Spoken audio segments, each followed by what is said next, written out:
서울의 겨울밤, 살을 에이는 듯한 매서운 칼바람이 불고 있었다. 나는 막 불고기 볶음을 완성하고 정갈하게 저녁상을 차린 뒤 시계를 흘낏 보았다. 저녁 8시, 남편 유지우는 아직 퇴근 전이었다. 결혼 후 5년 내내 나는 이 작은 가정을 지키고 가꾸기 위해 모든 것을 쏟아부었다. 수출입 회사의 재무팀장으로 일하며 아침부터 밤늦게까지 엄청난 업무 스트레스에 시달렸지만 단 한 번도 집안을 차갑게 내버려 둔 적이 없었다. 친정 부모님은 고생하는 딸이 안쓰러워 노후 자금에 우리 부부의 저축을 조금 보태어 마포구에 아늑한 아파트 한 채를 마련해 주셨다. 까다로운 시어머니의 잔소리를 묵묵히 견뎌야 했고 유흥에 빠져 사는 시동생 유민호의 뒷바라지를 위해 종종 시골로 돈을 붙여야 했지만 그래도 내 삶은 평온하게 흘러가는 듯했다. 앞치마를 풀려던 찰나 내 휴대폰이 요란하게 울렸다. 화면에 뜬 경북 안동 시어머니의 번호를 보고 나는 가볍게 한숨을 쉰 뒤 재빨리 통화 버튼을 눌렀다. 인사를 건네기도 전에 극도로 분노한 시어머니의 날카로운 목소리가 내 귀를 때렸다. 강희진, 너 도대체 무슨 짓을 저지른 거냐? 오후 내내 웬 사람들이 내 전화통에 불이 나도록 빚 갚으라고 전화를 해대는데 기어코 우리 집안 얼굴에 똥칠을 하려고 작정을 한 게냐? 나는 거실 한가운데 우뚝 멈춰섰다. 손에 들고 있던 앞치마가 바닥으로 떨어졌고 머릿속이 하얗게 비어버렸다. 나는 애써 차분한 목소리로 대답했다. 어머니, 일단 진정하세요. 제가 누구한테 돈을 빌렸다고 빚 독촉이 온다는 거예요? 사람 이름 잘못 들으신 거 아니에요? 시어머니는 전화기 너머로 코웃음을 치며 더욱 도끼 품은 목소리로 쏘아붙였다. 순진한 척하지 마라. 은행 직원이라면서 내 이름 석자, 주민등록번호까지 또박또박 읊어대더라. 우리 민호 이름까지 똑똑히 말했어. 네가 무슨 송파구에 있는 15억짜리 고급 아파트를 네 이름으로 샀다면서 은행주택담보대출에 네 신용대출까지 연끌해서 12억이나 대출을 받았단다. 지금 몇 달째 이자가 밀렸다지 않니? 은행놈들이 너한테 연락이 안 닿으니까 시골 본가까지 전화해서 나랑 내 시아버지 이름을 들먹이며 난리를 치잖아. 너 우리 몰래 큰 집 사놓고 빚은이 늙은이들한테 떠넘기려고 한 거지? 심장이 멎는 것 같았다. 시어머니의 말 한마디 한마디가 마치 망치처럼 내 관자놀이를 내리쳤다. 15억짜리 아파트, 12억 원의 은행 대출, 시동생 유민호와의 공동 명의. 이 단어들이 태풍처럼 내 머릿속을 휘저었다. 지난 몇 년간 뼈 빠지게 일하며 1원 한 푼 아껴 쓰고 겨울 외투 하나 마음 편히 사지 못한 채 미래를 위해 부부 공동 계좌에 모든 돈을 모아왔던 나였다. 새 아파트는커녕 그렇게 어마어마한 대출을 받은 적은 결코 없었다. 나는 떨리는 목소리를 애써 억누르며 말했다. 어머니, 맹세코 저는 모르는 일이에요. 지금 살고 있는 집 말고는 어떤 부동산도 산 적 없어요. 일단 끊어보세요. 착오가 있거나 명예 도용 사기인지 제가 직접 알아볼게요. 전화 끊겠습니다. 전화기 너머로 시어머니가 계속 고래고래 소리를 질렀지만 나는 통화 종료 버튼을 눌렀다. 거실에는 시계 초침 소리만 들릴 정도로 끔찍한 정적이 흘렀다. 등골이 서늘해졌다. 재무 분야에서 일하는 내 직감이 이것은 단순한 착오가 아님을 말해주고 있었다. 완벽한 법적 서류, 진짜 서명, 철저한 신원 확인 없이는 그 어떤 제1금융권 은행도 12억이라는 거액의 대출을 승인해주지 않는다. 내 등 뒤에서 이 모든 것을 조작한 보이지 않는 손이 있었다. 나는 깊게 심호흡을 하며 차가운 이성을 유지하려 애썼다. 오늘 밤 안에 반드시 진실을 밝혀내야만 했다. 식어가는 저녁상을 내버려 둔 채 서재로 직행해 개인 노트북을 켰다. 손은 얼음장처럼 차가웠고 키보드를 두드리는 손가락은 자꾸만 헛나갔다. 신용정보 조회 시스템에 접속했다. 데이터를 불러오는 몇 초의 로딩 창이 나에게는 한 세기처럼 길게 느껴졌다. 신용 보고서가 화면에 떴고 내 두 눈은 모니터에 붉은색으로 표시된 글씨에 못 박힌 듯 고정되었다.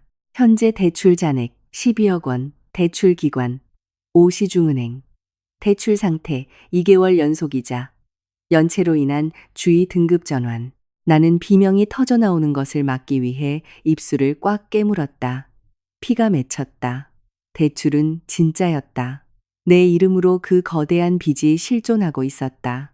돈 문제에 있어서만큼은 항상 투명하고 정직하게 살아온 내 인생에 떨어진 재무적 사형 선고나 다름없었다. 나는 의자를 박차고 일어나 침실로 향했다. 옷장 구석에는 지금 살고 있는 마포 아파트의 등기 권리증과 예물, 중요 서류들을 보관하는 작은 금고가 있었다. 비밀번호는 우리 부부의 결혼 기념일이었다. 익숙한 숫자를 누르자 삐소리와 함께 무거운 철문이 열렸다. 나는 그 안의 서류를 전부 끄집어내어 차가운 마루바닥에 주저앉아 샅샅이 뒤졌다. 오래된 서류 뭉치 아래쪽 한 번도 본 적 없는 두꺼운 파란색 서류철이 숨겨져 있었다. 떨리는 손으로 파일 겉면을 열었다. 첫 장에는 송파구의 비싼 신축 아파트 매매 계약서가 철해져 있었다.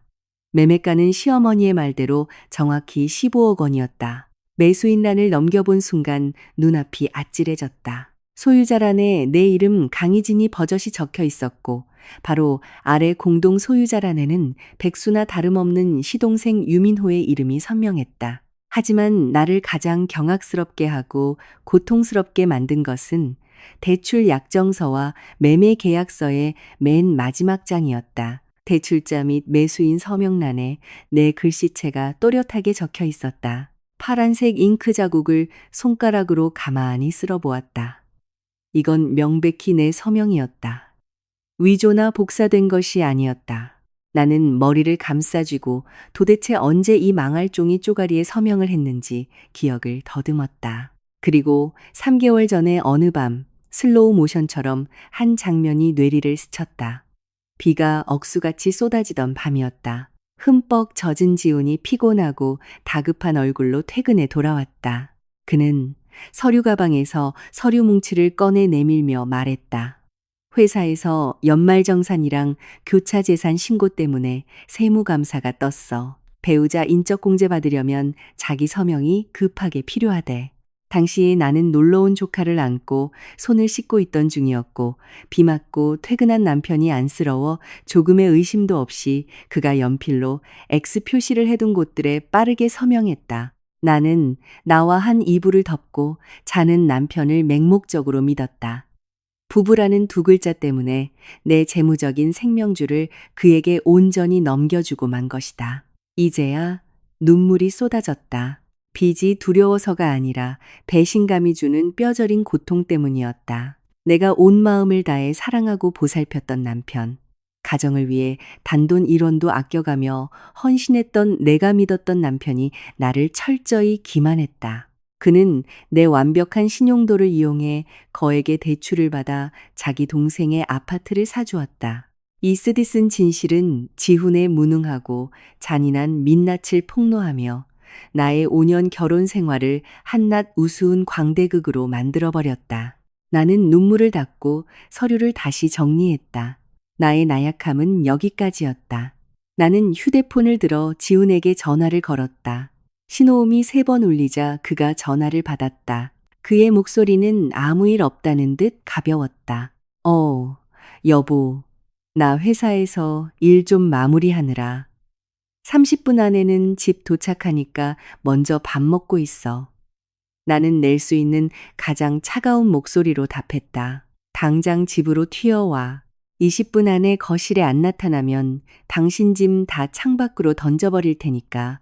그가 대답할 틈도 주지 않고 전화를 끊어버렸다. 거실로 나와 모든 불을 환하게 켰다. 소파에 꼿꼿이 앉아 유리 테이블 위에 파란색 서류철을 올려두었다. 내 심장은 더 이상 요동치지 않았다. 분노는 이미 차가운 얼음덩어리로 굳어버린 지 오래였다. 정확히 20분 후 도어락 열리는 소리가 났다. 지훈이 어리둥절하면서도 약간 짜증이 난 얼굴로 들어왔다. 당신 왜 그래? 내가 바쁘다고 했는데 왜 소리를 지르고 난리야.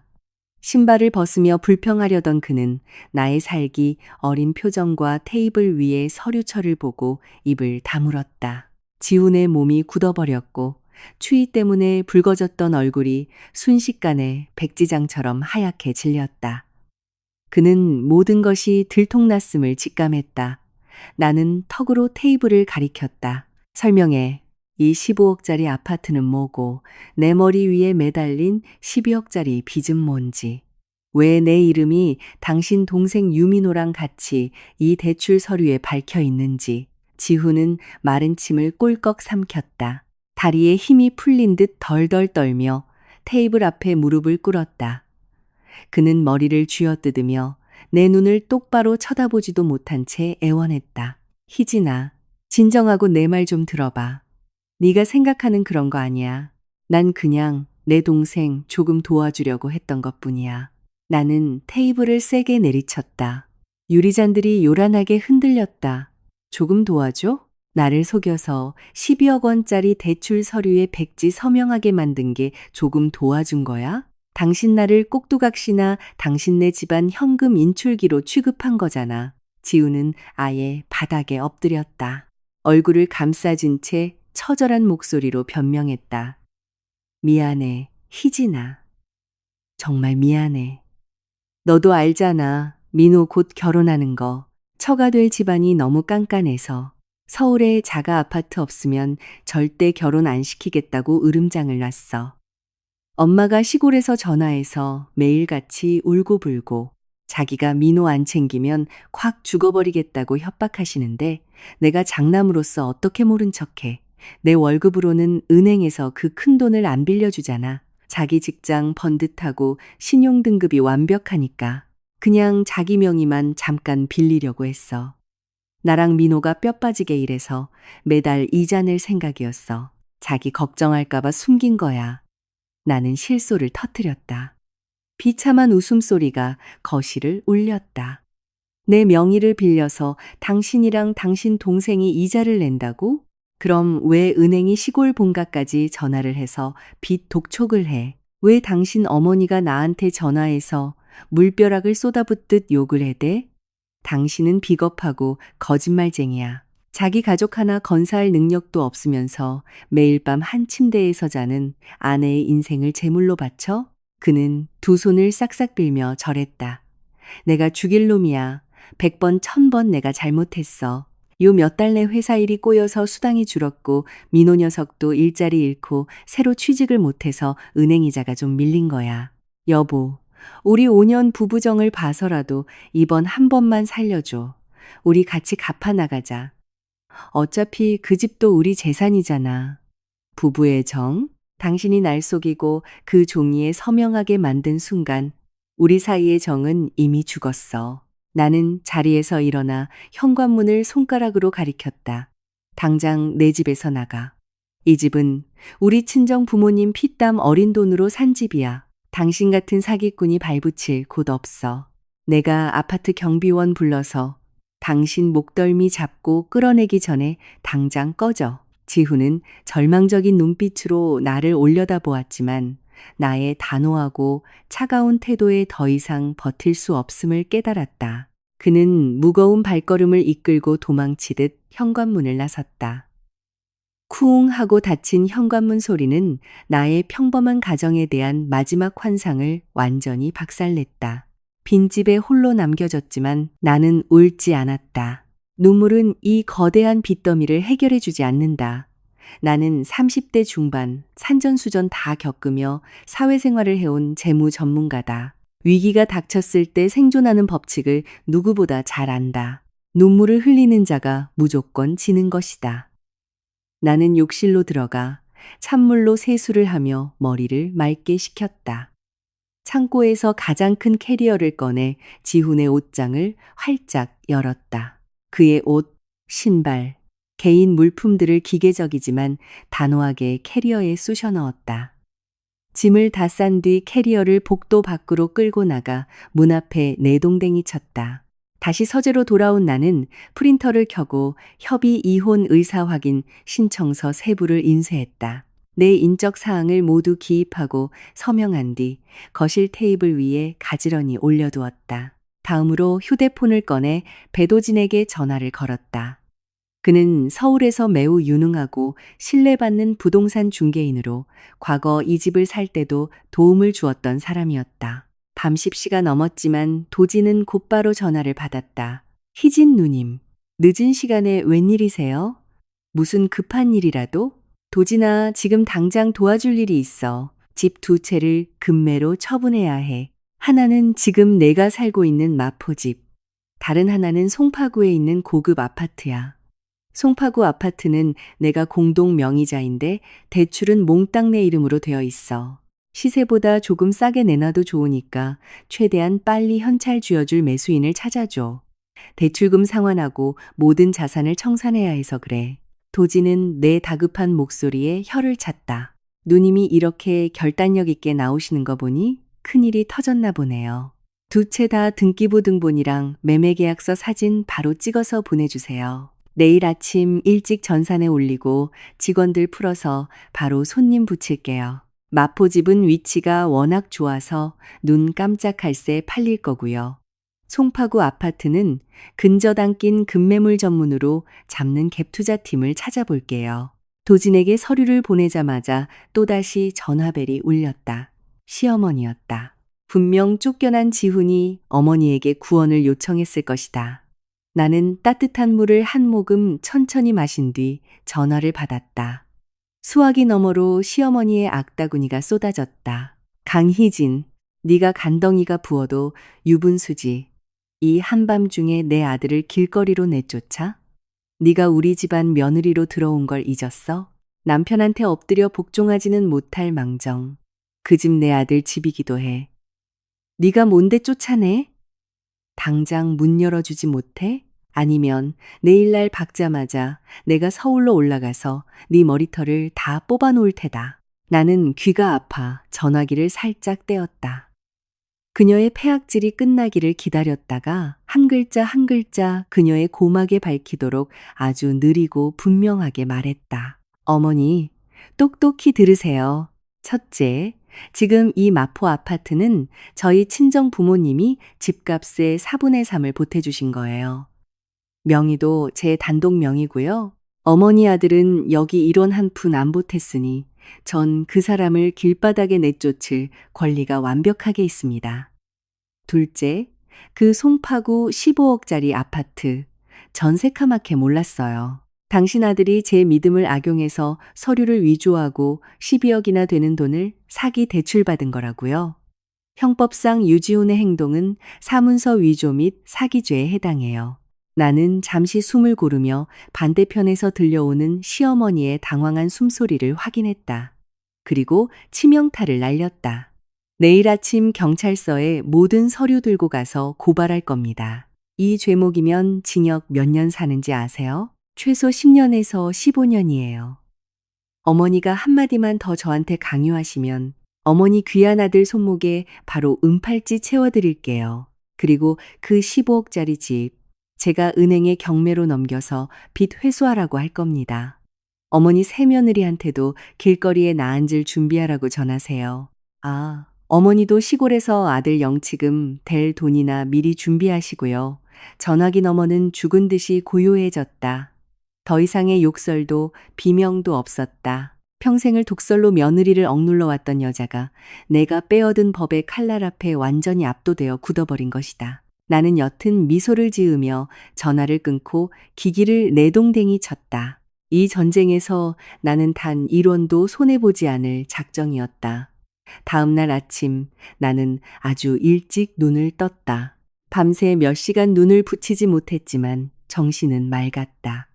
가볍게 화장을 하고 주름 하나 없이 다려진 검은색 정장을 입은 뒤 하이힐을 신었다. 출근을 위해 현관문을 연 순간 문턱에 웅크리고 있던 인형이 내 발밑으로 쓰러졌다. 지훈이었다. 그는 밤새 복도에서 쪼그려 앉아 있었던 모양이다. 구겨진 옷, 덥수룩한 수염, 붉게 충혈된 눈. 나를 보자마자 그는 썩은 동아줄이라도 잡듯 내 다리를 껴안고 매달렸다. 희진아, 내가 잘못했어. 밤새 진짜 많이 생각했어. 내가 쓰레기인 거 아는데. 제발 우리 5년 정을 생각해서 경찰에 신고만은 하지 말아줘. 엄마는 시골에서 내 말 듣고 충격받아서 쓰러지셨어. 지금 동네 병원에서 링거 맞고 계셔. 내 인생 다시 시작할 기회를 줘. 신장을 팔든 피를 뽑든 무슨 수를 써서라도 내 빚 갚을게. 제발 날 벼랑 끝으로 몰지 마.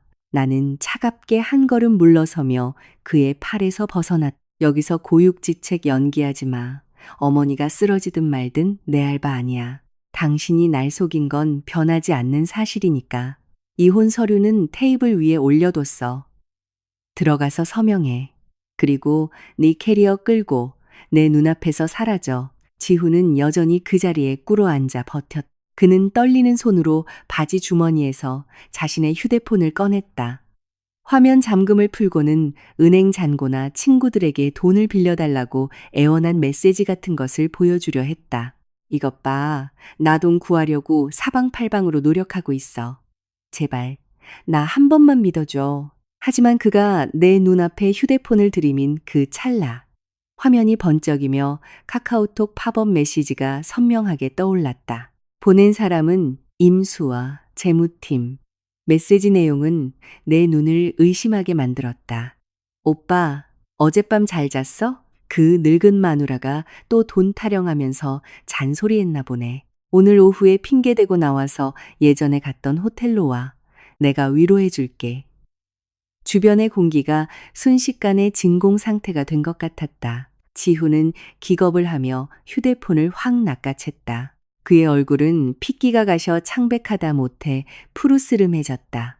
허둥지둥 전원을 끄려 했지만 손이 너무 심하게 떨려 휴대폰을 바닥에 툭 떨어뜨리고 말았다. 나는 제자리에 굳어선 채 등골을 타고 내리는 소름을 느꼈다. 내가 피땀을 쏟아가며 돈을 벌고 그들 가족을 위해 12억 원의 빚쟁이로 전락하는 동안 내 곁에 누워 자던 남편이란 작자는 여유롭게 내 돈을 빼돌려 다른 여자와 바람을 피우고 있었다니. 내 안에 마지막 남은 일말의 동정심마저 그 내연녀의 늙은 마누라라는 단어에 산산조각 났다. 나는 몸을 굽혀 휴대폰을 주었다. 지훈은 두 손을 모아 빌었다. 희진아, 오해야. 내 말 좀 들어봐. 그냥 친한 직장 동료끼리 장난친 거야. 맹세코 걔랑 아무 사이도 아니야. 요즘 민호집 문제랑 빚 때문에 너무 스트레스 받아서 그냥 아무 말이나 하면서 푼 것뿐이야. 나는 화면을 밀어 잠금을 해제하고 두 사람의 대화방으로 들어갔다. 수십 개의 노골적인 메시지와 낯뜨거운 사진들이 쏟아져 나왔다. 그저 더러운 데이트 약속뿐만이 아니었다. 지우는 그녀의 장단에 맞춰 나를 조롱하고 있었다. 그가 쓴 메시지가 선명했다. 그 여자랑 사는 거 진짜 숨막혀 수아야. 맨날 돈 벌 궁리만 하고 낭만이나 애교라곤 눈꼽만큼도 없어. 걔가 돈 잘 벌어서 우리 집안 챙겨줄 수 있으니까 그냥 참고 사는 거야. 민호집 문제만 해결되면 바로 이혼 핑계대고 너 데려올게. 나는 웃음이 터졌다. 입가에는 활짝 미소가 번졌지만 눈빛은 칼날처럼 차가웠다. 휴대폰을 지훈의 가슴팍에 강하게 집어던졌다. 이게 내 남편이라는 인간의 진짜 얼굴이었네. 참 대단하다. 유지훈. 효자 아들 코스프레. 책임감 있는 형 코스프레. 아주 완벽했어. 근데 내 본질은 그냥 여자 치맛자락에 기생하는 더러운 기생충일 뿐이야. 나는 그의 얼굴을 손가락으로 가리키며 한 글자씩 짓씹듯 말했다. 널 향한 내 마지막 자비는 지금 이 순간 끝났어. 널 경찰에 넘기진 않겠어. 왜냐하면 너 같은 쓰레기랑 단 1초도 엮이고 싶지 않으니까. 하지만 똑똑히 들어. 오늘 오후 당장 이 집과 그 송파구 아파트는 매각될 거야. 집 한 돈은 대출금 갚는데 몽땅 쓸 거고 남는 돈 1원까지 전부 내 재산이야. 너와 네 가족은 빈손으로 길거리에 나앉게 될 거다.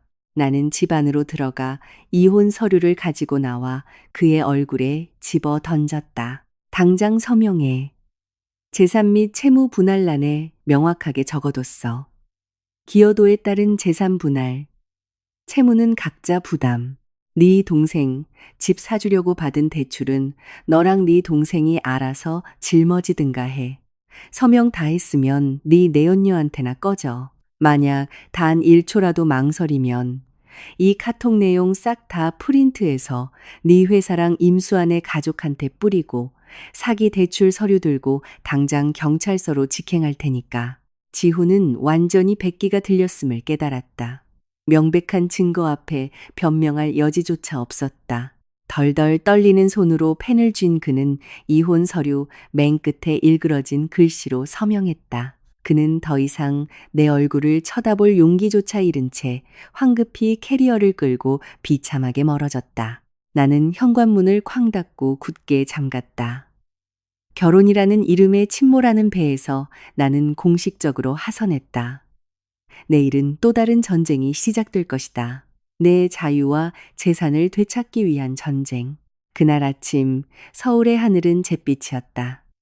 북서풍이 몰고 온 짙은 먹구름이 하늘을 덮어 한파를 예고하고 있었다. 창밖의 우울한 풍경과는 달리 내 마음속은 그 어느 때보다 명확하고 단호했다. 지훈을 쫓아내고 문을 걸어 잠근 뒤 나는 스스로에게 휴식을 허락하지 않았다. 유자차를 한 잔 따뜻하게 타서 거실 테이블에 앉은 뒤 부동산 등기, 예금 통장, 보험증권 등 모든 서류를 꼼꼼히 재검토했다. 이 마포집은 시골에서 일원 한 푼 아껴가며 나를 뒷바라지해 주신 부모님의 피땀이 깃든 곳이었다. 이사 오던 날 아버지가 직접 나무 선반을 짜주시고 어머니가 정성스레 커튼을 골라주셨던 기억이 났다. 가족의 추억이 담긴 집을 파는 것은 가슴 시린 일이었지만 12억 원이라는 어마어마한 빚더미에 얽혀있는 지금 상황에서 이 집을 유지하는 것은 너무 큰 리스크였다. 오전 9시 정각, 배도진이 초인종을 눌렀다. 이 부동산 중개인은 늘 그렇듯 깔끔한 정장 차림에 프로페셔널한 미소를 띠고 있었다. 도진의 뒤에는 우리 부모님 연배의 중년 부부가 서 있었다. 도진은 아들 신혼집을 구하고 계신 분들이라며 싹싹하게 소개했다. 부부는 집 안으로 들어와 구석구석을 둘러보았다. 그들은 집의 청결 상태와 짜임새 있는 구조에 매우 만족해했다. 아내는 주방 동선이 훌륭하다며 연신 고개를 끄덕였고 남편은 배관 상태와 발코니 방향을 꼼꼼히 살폈다. 나는 최대한 침착한 태도로 그들을 다과상에 앉히고 차를 대접했다. 거래는 일사천리로 진행되었다. 매수인은 뛰어난 입지와 남겨두고 갈 고급 가전들을 마음에 들어했고 나는 급전이 필요했기에 시세보다 살짝 금액을 낮춰주는데 동의했다.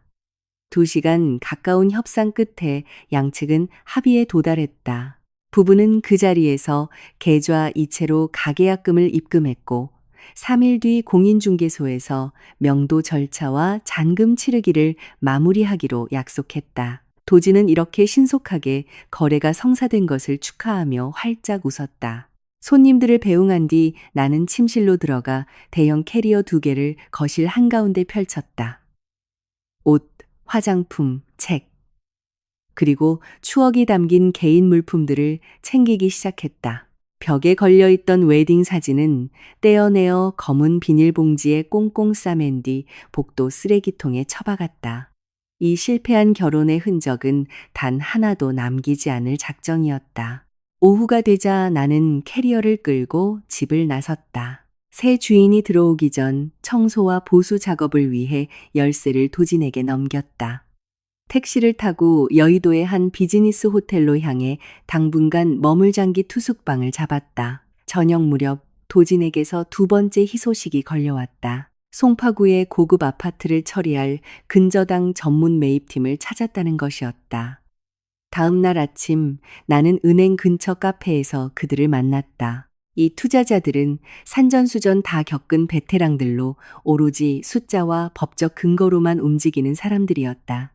나는 아파트의 상황을 명확하게 설명했다. 내가 대출의 주 채무자이며 매매 계약서상 시동생과 공동 명의자라는 사실을 강조했다. 대출 잔액과 정신적 피해를 보상받기 위한 소액의 수수료만 얹어 시세보다 파격적으로 저렴한 매도가를 제시했다.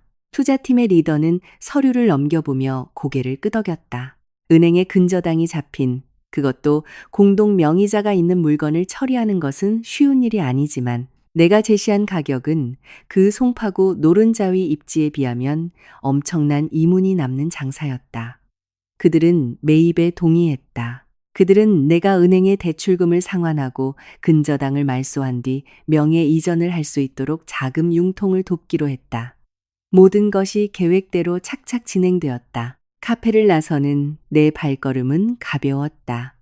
하늘에서 뚝 떨어진 거대한 빚더미의 족쇄가 하나씩 풀리고 있었다. 나는 무너지지 않았다. 시댁 식구들이 내 인생에 던져놓은 쓰레기 더미를 내 손으로 직접 치우고 있는 중이었다. 호텔로 거처를 옮긴 지 이틀이 지났다. 부동산 중개인과 은행을 통해 서류 작업이 급물살을 타고 있었다. 나는 개인적인 문제를 완전히 매듭짓기 위해 회사에 일주일간 휴가를 냈다. 호텔방에서 따뜻한 차를 마시며 책을 읽고 있는데 휴대폰이 울렸다. 도진이었다. 그의 목소리는 다급했고 불쾌감이 역력했다. 희진 누님, 지금 송파구 아파트에서 무슨 일이 벌어지고 있는지 아세요? 인테리어 공사 견적 뽑으려고 매수자 측 분들 모시고 집을 보러 갔거든요. 누님이 알려주신 비밀번호로 문을 열었는데 집안에 짐이 한가득 널려 있더라고요. 시동생 유민호 씨랑 이하라라는 여자분이 땀 뻘뻘 흘리며 이삿짐을 나르고 있었어요. 저랑 손님들 보자마자 어찌나 고압적으로 나오는지 당장 나가라고 소리를 지르더라고요. 유민호 씨는 여기가 자기 집이니까 아무도 얼씬거리지 말라고 큰 소리 치던데요. 도진의 말을 듣자 내 안에서 분노가 활활 타올랐다. 휴대폰을 쥔 손가락 관절이 하얗게 질릴 정도로 꽉 쥐었다. 그 집안 사람들의 뻔뻔함은 상상을 초월했다. 형은 길거리에 쫓겨나고 엄마는 경찰서에 끌려갈까봐 벌벌 떠는 마당에 시동생이라는 작자는 내가 치워야 할 어마어마한 빚더미가 얹힌 그 고급 아파트에 태평하게 입주를 하고 있다니. 나는 도진에게 그 자리에 가만히 있으라고 당부한 뒤 서둘러 옷을 갈아입고 송파구 아파트로 향하는 택시를 잡아탔다. 화려한 아파트 단지 입구에 택시가 멈춰섰다. 고급스러운 조경, 졸졸 흐르는 분수대, 24시간 철통 보안. 돈 벌 능력이라곤 쥐뿔도 없는 민호에게는 너무나도 과분한 사치였다. 엘리베이터를 타고 18층으로 올라갔다. 푹신한 카펫이 깔린 복도를 걸어가는데 1808호 문틈으로 말다툼 소리가 새어나왔다. 이삿짐을 나르느라 문이 반쯤 열려 있었다. 곧 결혼할 민호의 여자친구 아라의 불안하고 따져 묻는 목소리가 들렸다. 오빠, 똑바로 말해봐. 오늘 아침 1층 우편함 정리하다가 은행에서 날아온 빚 독촉장을 봤어. 수신인이 오빠 형수님인 강희진 씨로 되어 있던데? 우리 집인데 왜 형수님 이름으로 빚 독촉장이 날아와? 한 달 이자가 800만 원이나 되던데 오빠가 그 돈이 어디 있어서 갚아? 우리 부모님한테는 오빠가 모은 돈으로 산 집이라고 했잖아. 민호의 퉁명스럽고 무책임한 목소리가 이어졌다. 넌 쓸데없는 걱정을 사서 하네. 여기 계약서에 내 이름 떡하니 적혀 있는 거 안 보여? 그 은행 대출은 지훈이 형이랑 형수님이 대기업 다니면서 돈 잘 버니까 자기들이 빌려서 갚는 거야. 형이 엄마한테 나 결혼할 때 번듯한 집 하나는 책임지겠다고 약속했거든. 형수님 돈 엄청 많아서 12억쯤은 껌이야. 넌 아무 생각 말고 그냥 들어와 살기나 해. 엄마가 무조건 짐부터 드리고 버티라고 했어. 그 여자가 깡이 있으면 여기까지 와서 내쫓아 보라지. 민호의 말 한마디 한마디가 바늘처럼 내 귀를 찔렀다. 이 가족의 끔찍할 정도로 이기적이고 잔인한 의존성에 구역질이 났다. 그들은 나를 돈 찍어내는 기계이자 마음대로 조종할 꼭두각시로 취급했다. 나는 숨을 깊게 들이마시고 무거운 원목 현관문을 거칠게 밀어젖혔다. 쾅하고 문이 벽에 부딪히며 엄청난 굉음을 냈다. 나는 이삿짐 박스와 비닐봉지가 어지럽게 널려있는 것을 한가운데 당당하게 걸어 들어갔다. 민호와 아라가 쏘스라치게 놀라 나를 쳐다보았다. 민호의 얼굴은 경악에서 당황으로 그리고 이내 양아치 같은 적반하장의 표정으로 빠르게 변했다.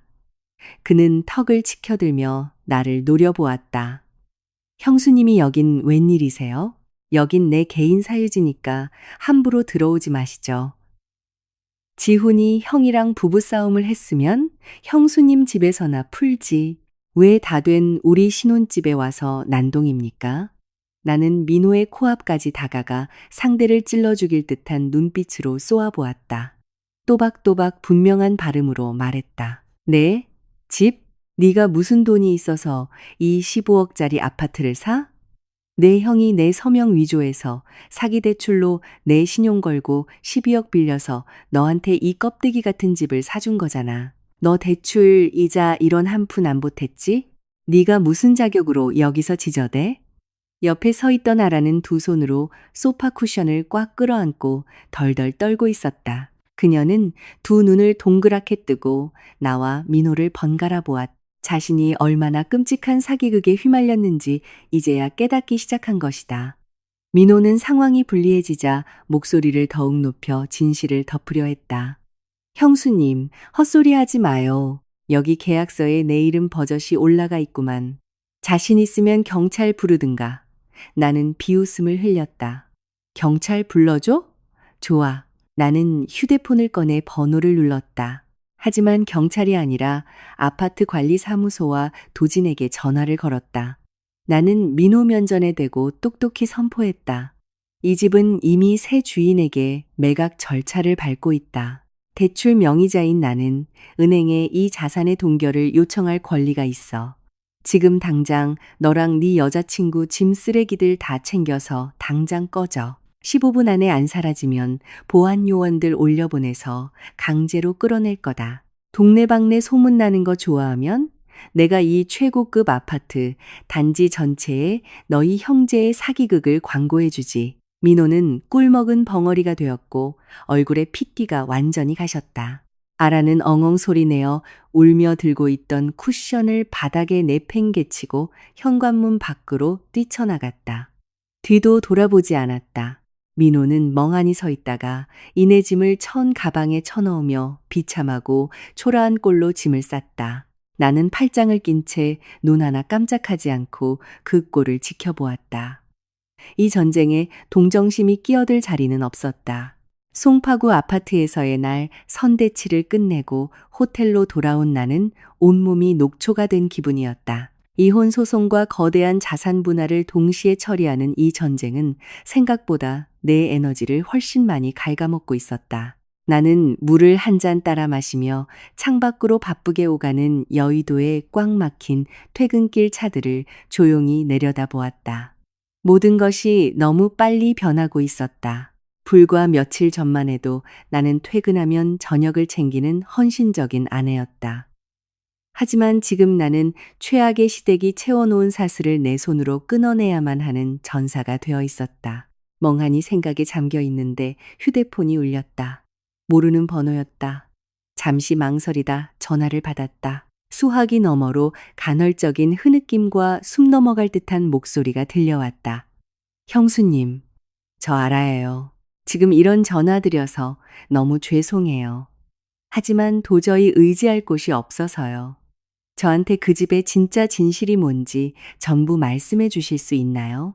극도의 혼란에 빠진 어린 여자의 목소리를 들은 이 순간 측은한 마음이 들었다. 알아도 결국 지훈의 가족이 짜놓은 완벽한 사기극의 피해자일 뿐이었다. 아라의 부모가 딸이 서울의 번듯한 자가 아파트에서 시작하기를 바랐던 것은 죄가 아니었다. 허울뿐인 거짓으로 치장한 사기꾼들에게 속은 것이 문제였다. 나는 길게 한숨을 쉬고 성숙한 어른의 차분하고 낮은 목소리로 말했다. 아라 씨, 일단 진정해요. 진실을 알고 싶다면 가감없이 다 말해줄게요.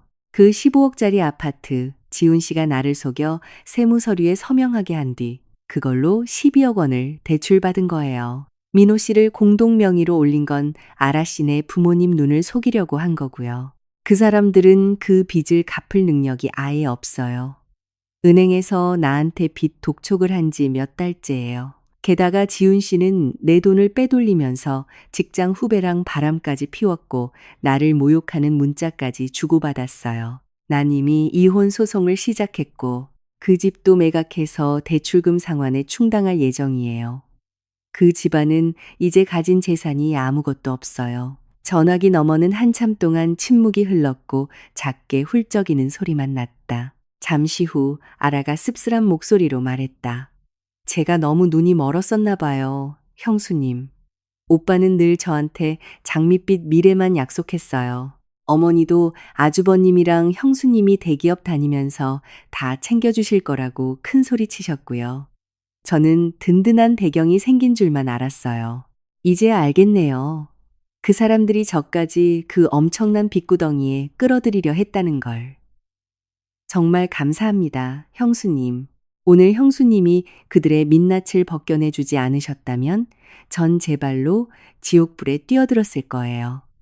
나는 부드럽게 타일렀다. 아라씨, 아직 젊고 앞날이 창창하잖아요. 결혼은 인생의 중대사예요. 발전할 생각도 없이 가족한테 기생하려 들고 거짓말을 밥 먹듯 하는 남자랑 결혼하면 평생 빚만 떠안고 살게 될 거예요. 심사숙고해서 아라씨 인생을 위한 결정을 내려요. 내 조언은 여기까지예요. 남은 건 본인이 알아서 해결해요. 전화를 끊고 나니 마음이 한결 가벼워졌다. 나의 진실된 말 한마디가 한 사람의 미래를 구한 셈이었다. 약 2시간 뒤 또다시 전화가 울렸다. 이번엔 지훈이었다. 전화를 받자마자 미친 듯이 포효하는 그의 목소리가 내 귀를 때렸다. 강희진, 이제 속이 후련하냐? 내 도끼가 하늘을 찌르는구나. 나 집에서 쫓아낸 것도 모자라 민호 집까지 팔아치우고 방금 아라 쪽에다 뭐라고 짓거린 거야? 아라. 부모님이 방금 파혼하겠다고 전화 왔어. 우리 집안 사기꾼이라면서 다신 자기 딸 근처에 얼씬도 하지 말래. 우리 엄마는 시골에서 소식 듣고 또 거품 물고 쓰러졌어. 이 집안을 완전히 풍비박산 내놓고 네가 무사할 줄 알아? 나는 휴대폰을 귀에서 멀찍이 떨어뜨리고 스피커폰을 켠 뒤 여유롭게 사과를 깎기 시작했다. 그가 악을 쓰며 우는 소리가 잦아들기를 기다렸다가 차갑게 쏘아붙였다. 유지훈, 당신은 아직도 당신이 뭘 잘못했는지 모르는구나? 이 집안을 박살낸 건 당신과 당신 어머니의 밑 빠진 독 같은 탐욕이야. 당신이 사기쳤고, 당신이 바람피웠고, 당신이 무능한 동생을 감쌌잖아. 난 그저 아라씨 같은 선량한 사람이 당신네 시궁창에 빠지지 않게 사실을 말해준 것뿐이야. 네 앞가림이나 잘해. 내일 법원에서 이혼 조정하러 부를 테니까. 갈 때 내 내연녀나 데려가서 축하 파티라도 하든가. 그가 입을 열 틈도 주지 않고 전화를 끊어버린 뒤 아예 차단 목록에 넣어버렸다. 염치도 모르는 인간들과 섞는 말은 그저 시간 낭비일 뿐이었다. 호텔 창밖으로 옅은 저녁 햇살이 비치고 있었다. 과거의 더러운 찌꺼기들이 내 손에 의해 하나둘 씻겨 나가고 있었다. 주말 아침, 나는 파주에 있는 친정으로 향했다. 서울 외곽의 조용한 주택가에 자리 잡은 작은 집, 내가 나고 자란 곳, 세월의 흔적이 묻은 대문을 넘어서자 현관 앞에 피나분들의 익숙한 흙내음이 훅 끼치며 코끝이 찡해졌다. 마당에서 텃밭을 손질하시던 어머니는 나를 보자마자 호미를 내던지고 달려나오셨다. 화분에 물을 주시던 아버지도 멈칫하며 나를 바라보셨다. 부모님의 직감은 언제나 정확했다. 퀭한 내 눈밑과 수척해진 얼굴만 보고도 무슨 큰일이 났다는 걸 알아채셨다. 그날 점심 식사는 무거운 침묵 속에 진행됐다. 구수한 된장찌개와 갈치조림이 목구멍에 콱 막히는 듯했다. 나는 모든 진실을 털어놓기로 결심했다. 지훈이 내 명의를 도용해 12억을 대출받은 일, 그의 외도, 시어머니의 뻔뻔한 적반하장, 그리고 나의 이혼과 집 처분 결정까지 나는 그들의 죄상을 증명하는 서류 뭉치를 부모님 앞에 펼쳐놓았다. 이야기를 다 들은 어머니는 하염없이 눈물을 흘리셨다. 주름진 손으로 내 마른 등을 쓸어내리며 오열하셨다. 아이고, 내 새끼. 점자는 집안인 줄 알고 시집 보냈더니 사람의 탈을 쓰고 어떻게 그런 독한 짓을 해. 직업 군인 출신으로 평생을 곱고 정직하게 살아오신 아버지는 분노로 얼굴이 시뻘겋게 달아올라 낡은 나무 식탁을 주먹으로 쾅 내리치셨다. 희진아, 너 참 잘했다. 그런 논팽이 같은 자식은 일말의 미련도 없이 쳐내는 게 맞아. 집이야 잃으면 다시 사면 그만이지만 사람은 살아야지. 아비 어미가 돈은 많지 않아도 모아둔 연금 다 털어서라도 네가 새로 시작하는데 보탬이 되마. 내 딸을 그따위 놈들이 짓밟게 놔둘 순 없다. 친정 가족의 무조건적인 지지는 내게 엄청난 힘을 불어넣어 주었다. 이 전쟁에서 나는 혼자가 아니었다. 그날 오후 나는 법조계에서 일하는 지인의 소개를 받아 백승조 변호사의 사무실을 찾았다. 그는 가사 및 재산 분할 소송 분야에서 명성이 자자한 전문가였다. 군더더기 없이 깔끔한 사무실에서 백 변호사는 나를 정중히 맞이하며 따뜻한 차를 내주었다. 나는 사건의 전말을 논리정연하게 설명하고 지훈의 위조 서명이 담긴 대출 계약서 원본과 그가 바람을 피우며 나눈 메시지 캡처본을 제출했다. 백 변호사는 예리한 눈빛으로 서류를 꼼꼼히 훑어보았다. 30분 남짓 검토를 마친 그가 고개를 들어 나를 보며 감탄하듯 말했다. 강희진 씨, 정말 대단히 결단력 있고 현명하신 분이군요. 배우자의 외도와 기만을 알게 된 상황에서 이렇게 냉정하게 완벽한 증거를 수집하는 의뢰인은 흔치 않습니다.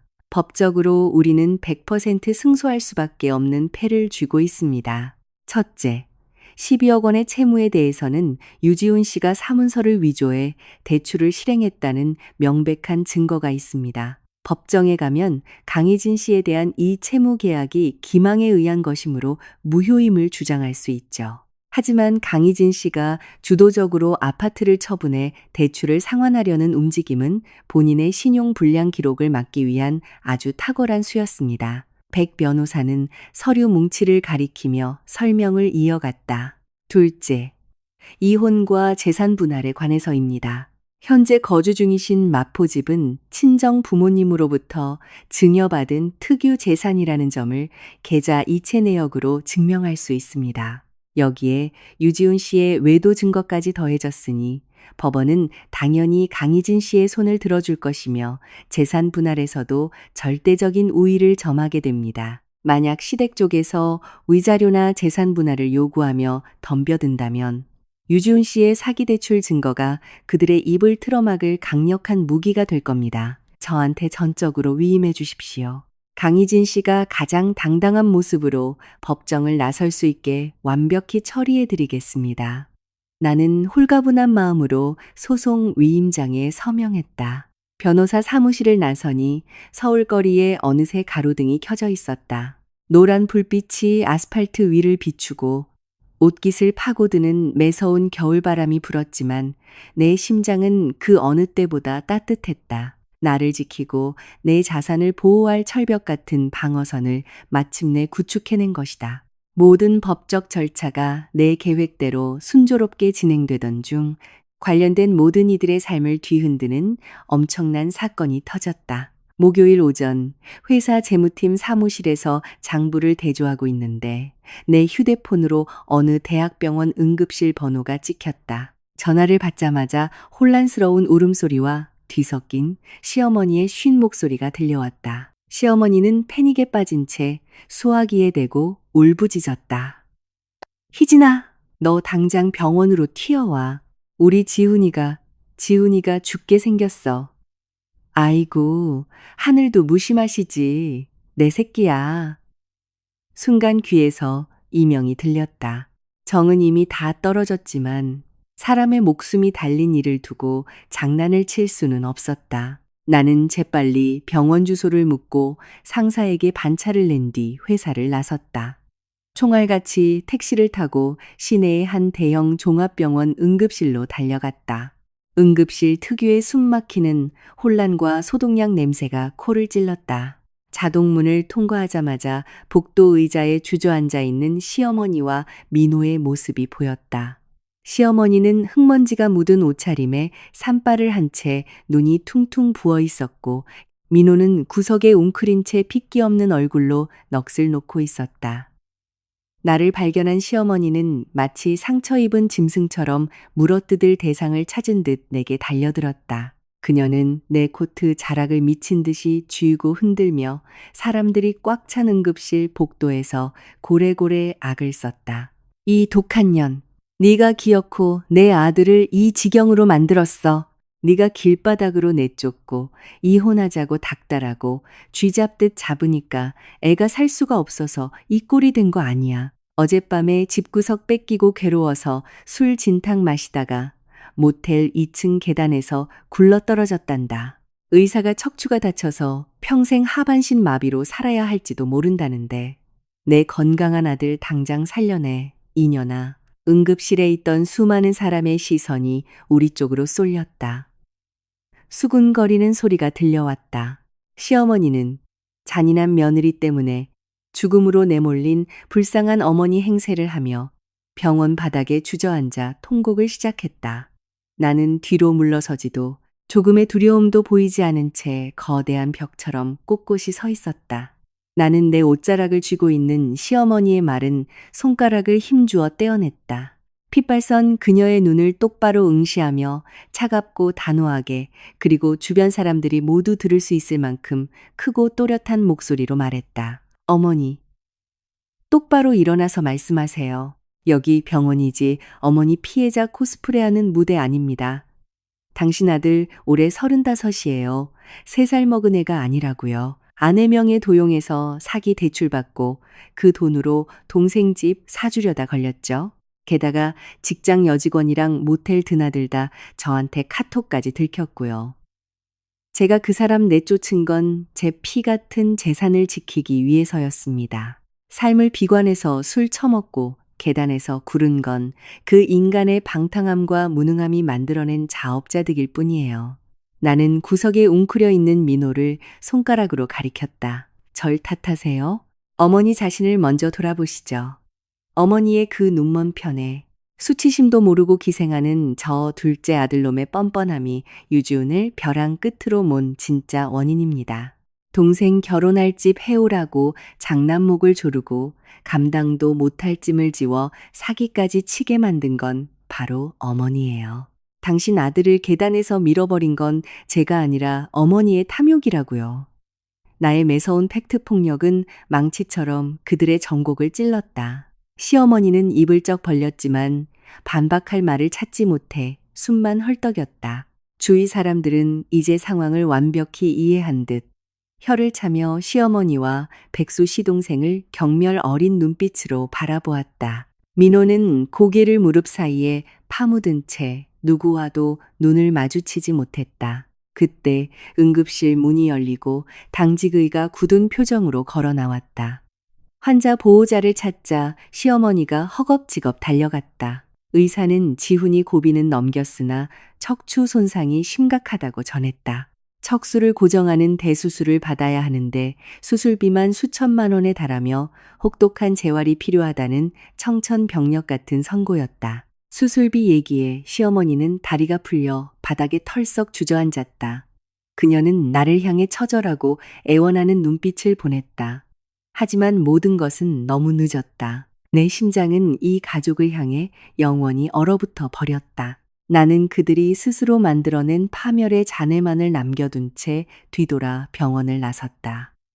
응급실에서의 소란이 있은 지 일주일, 나는 다시 평범한 일상의 리듬을 되찾고 있었다. 산더미 같은 회사 업무에 몰두하며 개인적인 고통을 잠시나마 잊을 수 있었다. 여의도 호텔의 좁은 방은 내게 완벽한 정적과 안전을 보장해 주었다. 부동산 매각과 은행 대출 상환은 도진과 은행 직원들에 의해 막바지 절차를 밟고 있었고 이혼 소장 역시 법원에 접수되어 기일 통지서를 기다리고 있었다. 나는 이대로 내 인생과 그들의 인생이 영원히 교차하지 않는 평행선을 달릴 것이라 확신했다. 그러나 인생의 길목에는 늘 예상치 못한 변수가 도사리고 있는 법이었다. 수요일 오후 퇴근 후 호텔 로비에 들어서는데 리셉션 직원이 나를 다급히 불렀다. 나의 가족이라 주장하는 두 사람이 무려 3시간째 소파에서 나를 기다리고 있다는 것이었다. 미간을 찌푸리며 로비 구석으로 향하자 고급스러운 소파에 한껏 웅크린 채 앉아있는 시어머니와 안동에서 올라오신 작은 할아버지의 모습이 보였다. 나를 보자마자 시어머니는 마치 오랫동안 억눌렸던 용수철처럼 튀어올랐다. 하지만 예전의 그 표독스러운 태도는 온데간데 없었다.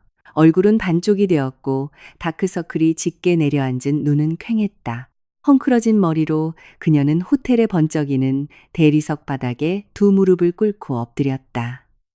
갑작스러운 행동에 지나가던 외국인 투숙객들이 호기심 어린 눈으로 쳐다보았다. 나는 당황하여 한 걸음 물러나며 그녀를 일으키려 했지만 시어머니는 꿈쩍도 하지 않았다. 고단한 주름 위로 눈물이 비 오듯 쏟아졌다. 그녀는 쉰 목소리로 애타게 빌었다. 희진아, 내가 이렇게 빌마. 내가 다 잘못했다. 요 며칠 사는 게 지옥 같았어. 나 좀 용서해줘. 우리 지훈이 좀 살려줘. 병원에서 당장 척추뼈 맞추는 수술 안 하면 평생 걷지도 못한다는데 그놈이 죽어버리겠다며 수술 동의서에 사인을 안 해. 아내도 잃고 집도 날리고 명예도 다 잃었는데 병신으로 사느니 죽는 게 낫다면서 이틀째 물 한 모금 안 마시고 있다. 제발 병원에 가서 딱 한마디만, 수술 받으라고 한마디만 해다오. 내 아들 목숨 좀 살려다오. 곁에 섰던 작은 할아버지도 지팡이에 의지한 채 초췌한 얼굴로 거들었다. 희진아, 우리 집안이 너한테 죽을 죄를 지은 거 안다. 지훈이 그놈이 몹쓸 짓을 했고 지엄이도 망령되게 굴었지만 사람 목숨이 달린 일 아니냐. 그놈이 지금 네 말 아니면 아무도 듣질 않아. 불쌍한 목숨 하나 살려준다 치고 병원에 가서 얼굴 한 번만 보여다오. 나중에 집안 어른들이 모여서 그놈이 너한테 정식으로 사죄하게 만들 테니. 나는 가슴이 옥죄어 오는 것을 느꼈다. 그들을 향한 분노는 여전히 활활 타오르고 있었지만 한때 아나무인으로 군림하던 늙은 여자가 사람들 앞에서 무릎을 꿇고 아들의 목숨을 구걸하는 모습은 인간에 대한 씁쓸한 연민을 자아내게 했다. 그녀의 독선과 탐욕은 결국 너무나 가혹한 대가를 치르고 있었다. 나는 깊게 숨을 들이마시고 시어머니의 팔을 억지로 끌어올려 소파에 앉혔다. 직원에게 따뜻한 물 2잔을 부탁했다. 시어머니가 물을 몇 모금 마시고 울음을 멈출 때까지 기다렸다가 아주 차갑고 명료한 목소리로 입을 열었다. 어머니, 그리고 작은 할아버지, 제 말 똑똑히 들으세요. 병원에 가겠습니다. 하지만 이건 제가 어머니나 그 인간이 저한테 한 짓을 용서해서가 아닙니다. 그 인간이 내 심장을 난도질한 상처, 내 머리 위에 쏟아부은 거대한 빛, 그 더러운 외도, 그 어떤 것도 지워질 수 없어요.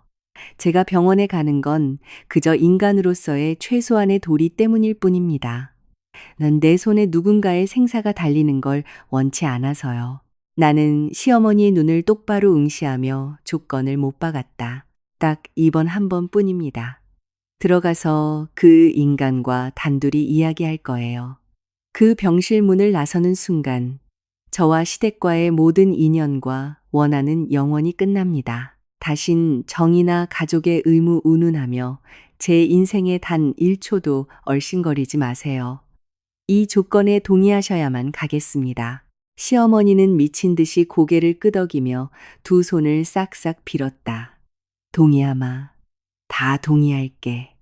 네가 가서 수술 받으라고 한마디만 해준다면 평생 네 앞에 나타나지 않으마. 작은 할아버지 역시 집안 어른으로서 약속을 보증하듯 끄덕였다. 나는 두 사람에게 먼저 병원으로 돌아가라고 한 뒤 일을 마무리하고 택시로 곧장 따라가겠다고 했다. 호텔 밖으로 힘없이 걸어 나가는 두 노인의 구분 등을 보며 나는 가볍게 한숨을 쉬었다. 인생은 참으로 지독한 인과응보의 굴레였다. 뿌린 대로 거두는 법, 이 끔찍한 시련을 통해 그들이 제발 사람다운 사람으로 살아가길 바랄 뿐이었다. 옷을 갈아입고 저녁 8시 무렵 병원의 정형외과 병동에 도착했다. 알코올과 항생제 냄새가 뒤섞인 특유의 답답한 공기가 병동을 감싸고 있었다. 핸드백을 고쳐매고 인기척 없는 복도를 걸어 중환자실 5호문 앞에 섰다. 작은 유리창 너머로 침대에 미동도 없이 누워있는 지훈이 보였다. 그의 몸에는 수많은 의료기기 선들이 어지럽게 연결되어 있었고 다리와 하반신 일부는 깁스로 칭칭 감겨 있었다.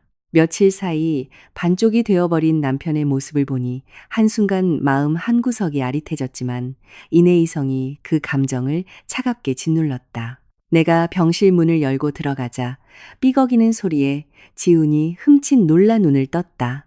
허공을 맴돌던 초점 없는 그의 눈동자가 나를 인식하는 순간 미세하게 빛났다. 그의 입술이 달싹이며 내 이름을 불렀지만 바람 새는 듯한 쇳소리만 났다. 희진아, 진짜 온 거야? 난 네가 다신 내 얼굴 안 볼 줄 알았는데. 나는 침대 곁으로 플라스틱 의자를 끌어와 허리를 꼿꼿이 세우고 앉았다. 그의 창백한 얼굴을 내려다보며 어떤 감정의 동요도 없는 건조한 목소리로 말했다. 당신 어머니랑 작은 할아버지가 내가 묵는 호텔 로비까지 와서 무릎 꿇고 빌더군. 내가 여기 온 건 지난 정을 그리워해서가 아니야. 한때 같은 길을 걸었던 사람으로서 마지막으로 할 말을 하러 온 것뿐이야. 지훈의 푹 꺼진 두 뺨 위로 뜨거운 눈물이 주르륵 흘러내렸다. 그는 링거 바늘이 꽂히지 않은 손을 힘겹게 들어 내 쪽으로 뻗었다. 온기를 찾으려는 듯 내 손을 잡으려 했지만 나는 단호하게 팔을 거두었다. 허공을 맴돌던 그의 손은 결국 이불 위로 힘없이 툭 떨어졌다. 지훈은 소리내어 흐느끼며 가슴 깊은 곳에서 참회를 쏟아냈다. 희진아, 내가 진짜 미쳤었나 봐. 이렇게 사방이 하얀 병실에 갇혀 옴짝달싹 못해보니 내 인생이 얼마나 비참하게 망가졌는지 이제야 알겠어. 나만 바라보던 세상에서 제일 착한 아내를 배신하고 가족 체면 챙기겠다고 헛바람 들어서 내 무덤을 내가 판 거지. 더 이상 살아갈 면목이 없어. 나 하나 죽으면 당신도 우리 식구들도 내 빚 때문에 고통받지 않아도 되잖아. 내가 용서받지 못할 놈인 거 아는데 딱 하나만 물어볼게. 내가 수술 잘 받고 뼈 깎는 고통 참아가며 재활해서 다시 두 발로 걷게 되면 우리 처음부터 다시 시작할 기회가 만분의 1이라도 있을까? 절망의 끝자락에서 던지는 구명조끼 같은 구애였다. 하지만 나는 지나치게 현실적인 여자였다.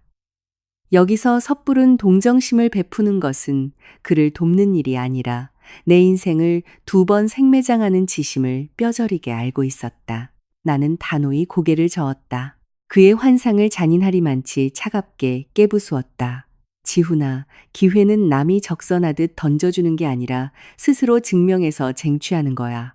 하지만 당신과 나 사이의 기회는 당신이 12억 원짜리 사기대출 서류에 내 서명을 위조했던 그날 이미 숨통이 끊어졌어. 그리고 재무팀 임수아랑 나눈 그 역겨운 카톡을 내 두 눈으로 확인한 순간 완벽하게 땅에 묻혔지.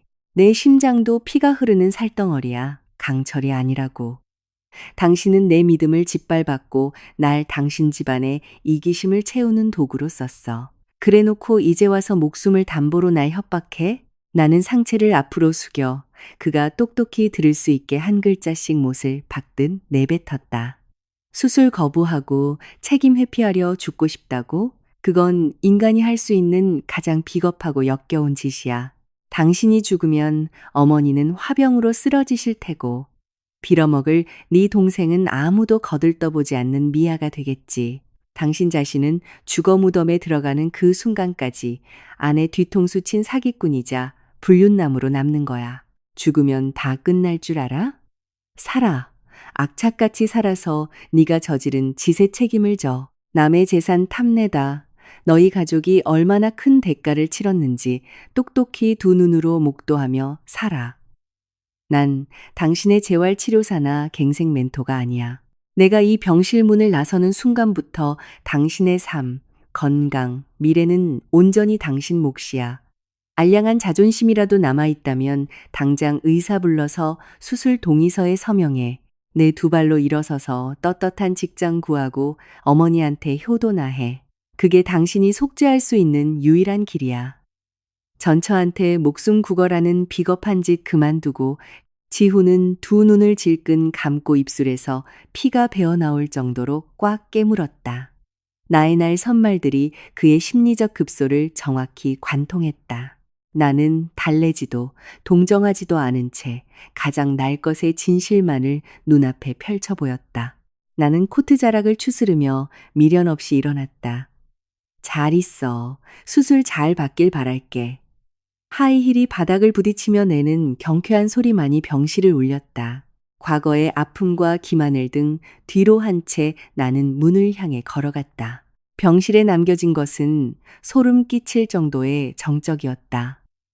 지훈은 더 이상 소리 내울지 않았다. 요란하던 심장 박동 모니터 소리도 일정한 리듬을 되찾았다. 천장을 응시하는 그의 눈에 장남으로서의 책임을 외면하려 했던 비겁함에 끼얹어진 찬물 같은 나의 독설이 스며들고 있었다. 나는 단 한 번도 뒤돌아보지 않았다. 문고리를 잡고 당기는 순간 문 밖에서 웅크리고 있던 누군가와 마주쳤다. 민호였다. 며칠 전 송파구 고급 아파트에서 뻔뻔하게 소리치던 양아치의 모습은 온데간데 없었다. 산바람 머리에 구겨진 티셔츠에서는 땀과 병원 냄새가 훅 끼쳤다. 잠을 한숨도 못 잔 듯 핏발 선 눈이 퉁퉁 부어 있었다. 분명 문 밖에서 나와 지훈의 대화를 전부 엿들은 모양이었다. 내가 나오자 민호는 허둥지둥 뒤로 물러서며 길을 내주었다. 그는 불안하게 손을 만지작거리며 고개를 푹 숙이고 있었다. 나는 싸늘한 눈빛으로 그를 지나쳐 복도를 걸었다. 그때 민호가 빠른 걸음으로 쫓아와 떨리는 목소리로 나를 불러 세웠다. 형수님, 제발. 딱 1분만 제 이야기 좀 들어주시면 안 될까요? 나는 걸음을 멈추고 팔짱을 낀 채 돌아섰다. 침착하게 그를 응시했다. 민호는 나와 1미터쯤 거리를 두고 서더니 갑자기 허리를 90도로 푹 숙였다. 진심이 담긴 깍듯한 사과였다. 형수님, 정말 죄송합니다. 형 병실 앞 복도에서 며칠 밤을 새우며 뼈저리게 후회했습니다. 제 알량한 허세와 멍청함이 어떤 결과를 낳았는지 이제야 알았습니다. 형수님 말씀이 100번 맞습니다. 아란의 집안에 잘 보이려고 땀 흘려 일하긴 싫고 형한테만 빌부터 살려고 하다가 우리 집안을 이 지경으로 만들었어요. 형수님 빚더미에 앉혀놓고 저는 그 비싼 집에서 호의호식하려던 제가 미친놈이었습니다. 지금 형은 저렇게 누워있고 병원비 낼 돈은 한 푼도 없으니 제가 얼마나 쓰레기 같은 놈인지 깨달았습니다. 그날 아파트에서 함부로 짓거린 거 사과드립니다. 저 이제 정신 차릴 겁니다. 물류센터 상하차든 일용직 노가다든 닥치는 대로 일해서 엄마 모시고 형 병원비 갚겠습니다. 형수님은 부디 형수님 인생 행복하게 사세요. 다신 원망 같은 거 절대 안 하겠습니다. 평생 형에게 기생하던 시동생의 입에서 나온 이 진심 어린 고백을 듣자 내 마음 한구석을 짓누르던 돌덩이가 쑥 내려가는 기분이었다. 너무 늦은 깨달음이었지만 이것이 민호 인생에서 가장 값비싼 수업료였을 것이다. 비극이 결국 한 인간의 썩어빠진 인성을 깨워낸 셈이었다. 나는 꼬고 있던 팔을 풀고 부드럽게 펴진 얼굴로 그를 쳐다보았다. 더 이상 긴장이나 분노는 없었다. 차분하지만 단호한 목소리로 답했다. 본인 잘못을 스스로 깨달았다니 다행이네. 건장한 남자가 건강한 두 팔 두 다리 있으면 못할 게 없어. 피를 나눈 가족이라도 남에게 기대지 마. 일용직이든 상하차든 네 땀방울로 정직하게 번 돈이 진짜 네 돈인 거야. 집 크기보다 사람의 됨됨이가 먼저야. 이제 들어가서 형한테 수술 받으라고 다독여. 지금 너희 집안에서 의지할 곳이라곤 네 두 어깨밖에 없어. 과거는 덮고 앞으론 책임감 있는 어른으로 살아봐. 나는 가볍게 목례를 하고 몸을 돌렸다. 발걸음은 깃털처럼 가벼웠다. 엘리베이터를 타고 1층으로 내려가며 거울에 비친 내 얼굴을 보았다. 평온하고 고요했다. 병원 로비를 빠져나오자 차가운 겨울바람이 이마를 흩날렸다. 나는 밤 공기를 폐 깊숙이 들이마셨다. 시댁이라는 족쇄가 완벽히 끊어지는 순간이었다. 이제 나는 완전한 자유였다. 병원에서의 밤이 지나고 2주가 흘렀다. 건너 건너 지인을 통해 지훈이 결국 수술 동의서에 서명했다는 소식을 들었다. 수술은 무사히 끝났지만 재활을 위해 꽤 오랜 시간 휠체어에 의지해야 하며 지속적인 간병이 필요하다고 했다. 민호는 정말 약속대로 물류창고 야간 상하차반에 취직해 병원비를 벌고 있었다. 그러나 시려는 나를 그렇게 쉽게 놓아주지 않았다. 로비에서 무릎을 꿇었던 시어머니의 본성은 어마어마한 병원비, 고지서 앞에서 다시 꿈틀댔다. 친척들의 부추김에 넘어간 그녀는 동네에 이름 없는 변호사 사무실을 찾아가 황당한 내용 증명을 내 회사로 보냈다. 법적 이혼 판결이 나기 전이므로 마포구 아파트는 여전히 부부 공동 재산이며 따라서 아파트 매각 대금의 절반을 분할하고 지훈의 병원비를 전액 책임지라는 요구였다. 그 어이없는 종이 쪼가리를 읽으며 나는 코웃음을 쳤다.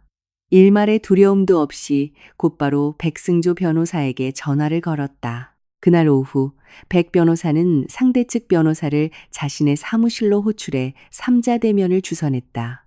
방음벽이 설치된 회의실 안은 팽팽한 긴장감이 감돌았다.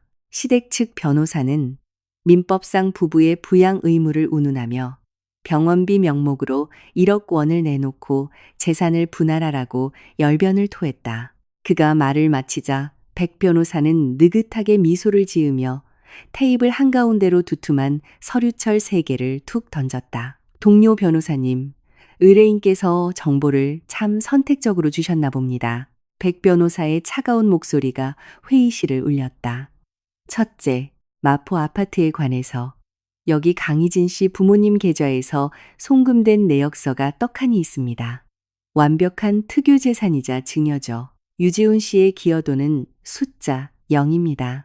둘째, 가장 중요한 서류가 여기 있습니다. 백 변호사는 대출 계약서 원본과 필적 감정 결과서를 짚었다. 유지훈 씨가 아내를 기망해 사문서를 위조하고 12억 원을 불법 대출받은 명백한 증거입니다. 그리고 덤으로 여기 내연녀와의 낯뜨거운 카톡 증거까지 있죠. 만약 유지훈 씨 가족이 계속해서 이런 몰상식한 요구를 한다면 우리는 이 사기 대출건을 당장 경찰서 경제범죄 수사팀에 넘길 겁니다. 그렇게 되면 유지훈 씨는 휠체어를 타고 병원 복도를 구르는 게 아니라 교도소에서 10년에서 15년짜리 징역을 살게 되겠죠. 돌아가셔서 의뢰인에게 사기죄의 형사적 책임이 뭔지 확실하게 설명하시죠. 증거들을 훑어보던 상대 변호사의 얼굴은 자신감에서 잿빛으로 변해갔다. 그는 허둥지둥 서류를 챙겨 쥐구멍이라도 찾듯 서둘러 사과하고 도망치듯 회의실을 빠져나갔다. 그날 저녁, 시댁 측은 모든 요구를 철회하고 앞으로 내 재산의 털끝 하나 건드리지 않겠다는 각서를 보내왔다. 법적 증거와 진실의 완벽한 압승이었다. 다음 날 나는 도진과 함께 공인중개소에서 마지막 명도 절차를 마쳤다. 두 채의 아파트, 매각 대금이 통장에 꽂히자마자 은행으로 직행했다. 원금 12억 원과 연체 이자를 1원도 빠짐없이 전액 상환했다. 은행 직원이 완납 도장을 찍은 영수증과 깨끗해진 신용조회서를 내미는 순간 내 눈에서 눈물이 툭 떨어졌다. 그것은 진정한 해방의 눈물이었다. 그 주말 다시 파주 친정을 찾았다. 된장국과 따뜻한 밥상 앞에서 나는 비로소 완벽한 평온을 느꼈다. 식사가 끝나자 아버지는 낡은 예금 통장 하나를 내 손에 꼭 쥐어주셨다. 우리 딸 큰 폭풍 후 견뎌내느라 고생했다. 이거 애비애미가 평생 안 먹고 안 입고 모은 돈이다. 호텔 생활 그만 청산하고 작더라도 네 명의로 된 깨끗한 오피스텔이라도 하나 얻거라. 네가 이 위기를 현명하고 강단 있게 헤쳐나간 게 이 애비는 참으로 자랑스럽다. 친정 가족의 따뜻한 품이야말로 내 인생의 거센 풍랑을 막아주는 가장 견고한 닻이었다. 11월의 첫 월요일 아침, 눈이 시리도록 파란 하늘 아래 따스한 햇살이 서울 가정법원 앞 벤치를 비추고 있었다. 나는 단정한 베이지색 투피스를 입고 밝게 화장을 한 채 가벼운 발걸음으로 택시에서 내렸다. 법적 숙려기간 1개월이 지나고 오늘은 협의 이혼의 마지막 확인 절차를 밟는 날이었다. 잠시 후 다른 택시 한 대가 법원 앞에 멈춰섰다. 민호가 먼저 내려 트렁크에서 휠체어를 편 뒤 지훈을 조심스레 안아 앉혔다. 어두운 색 트레이닝복을 입고 여전히 깁스를 한 지훈의 얼굴은 헬쑥했지만 과거의 뻔뻔함이나 발악하는 모습은 없었다. 그는 묵묵히 동생이 미는 휠체어에 앉아 법원 안으로 들어왔다. 나를 발견한 지훈은 가볍게 고개를 끄덕여 인사했고 민호 역시 주춤하며 형수님하고 짧게 목례를 한 뒤 뒤로 물러섰다.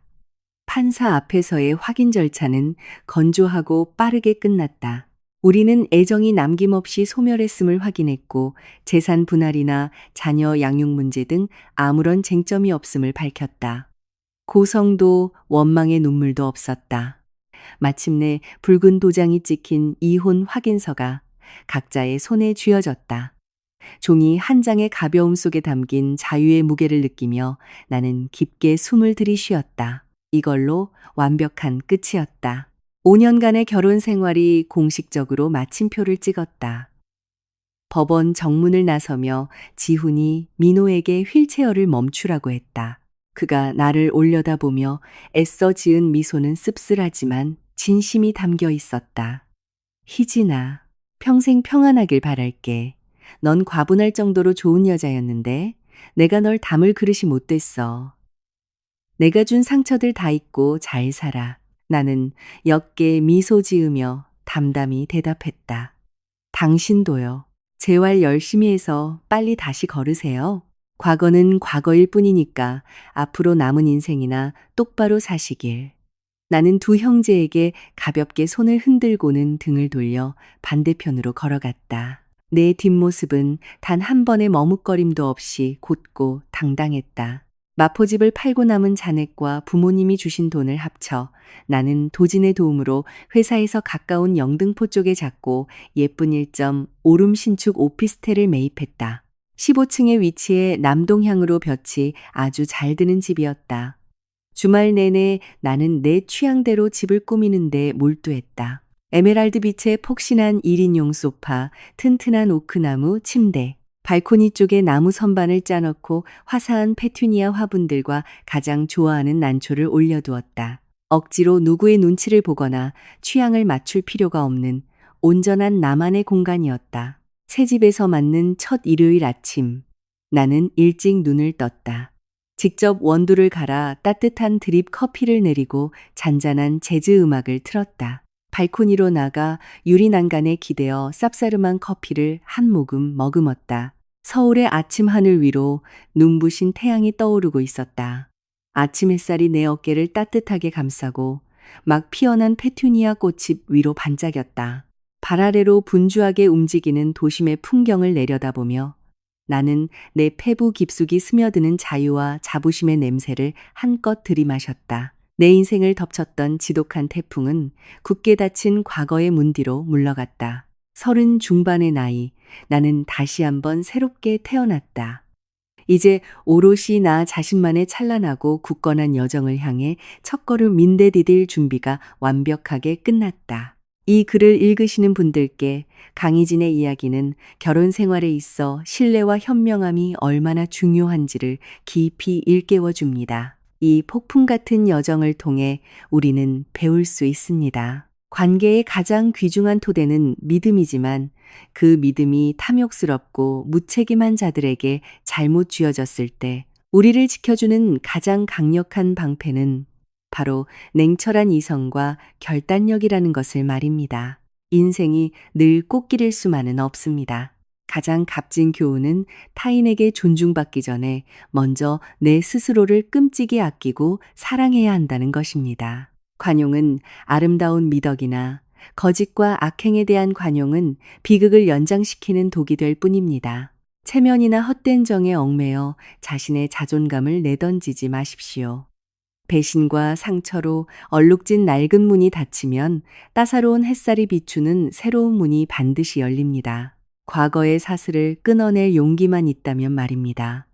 스스로의 인생에 당당히 책임지는 주체적인 삶을 사십시오.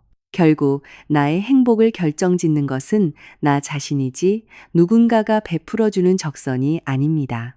어떤 시련 앞에서도 스스로 일어서서 꿋꿋이 앞으로 나아갈 수 있는 단단한 당신이 되기를 바랍니다.